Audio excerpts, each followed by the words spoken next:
Now let's move to the second type of tweet you can create: questions. And this one seems to be simple at the first sight, but it's actually not. There are many things you have to know to create a good question tweet.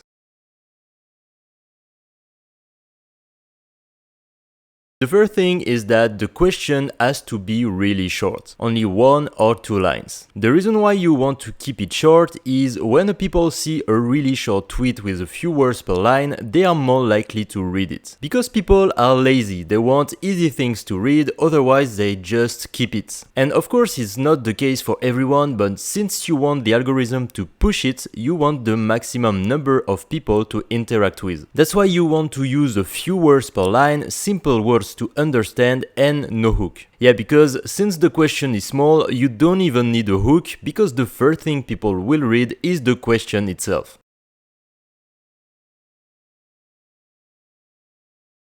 Then another thing you want to do with question is to make it super easy to reply to. You want to avoid open-ended question as much as you can, because that will make people think and they don't want to do that. All they want is to reply as much as possible, to have some visibility here on X in the easiest way as possible. So to make the answer really easy to everyone, use predefined answers, so that people reading your tweets will just have to pick one to reply. And also sometimes it's not possible to do that, like for this fun tweet that I wrote to know what people would do with $100, and instead of just writing the answers, I also added a number in front of them, so that people can just write the number they have chosen and not the entire thing. And this makes the reply super easy.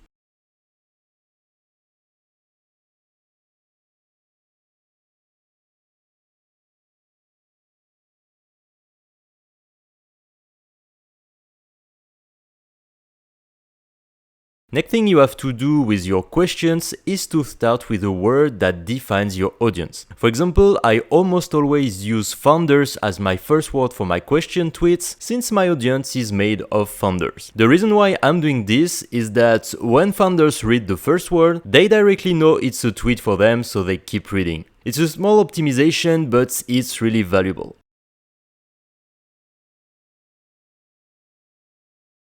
And now the last thing you want to do is to reply as soon as possible. I noticed that when I replied as soon as possible to the people replying to my tweets, my reach went higher. I guess this is because it triggers more interaction at the beginning and the algorithm likes that. And I know it's not always possible to reply just 1 minute after a reply has been posted, but try to do it as soon as you can. So a good advice I could give you is to publish your tweets at a time that you can actually reply, and not just post when you're about to be offline.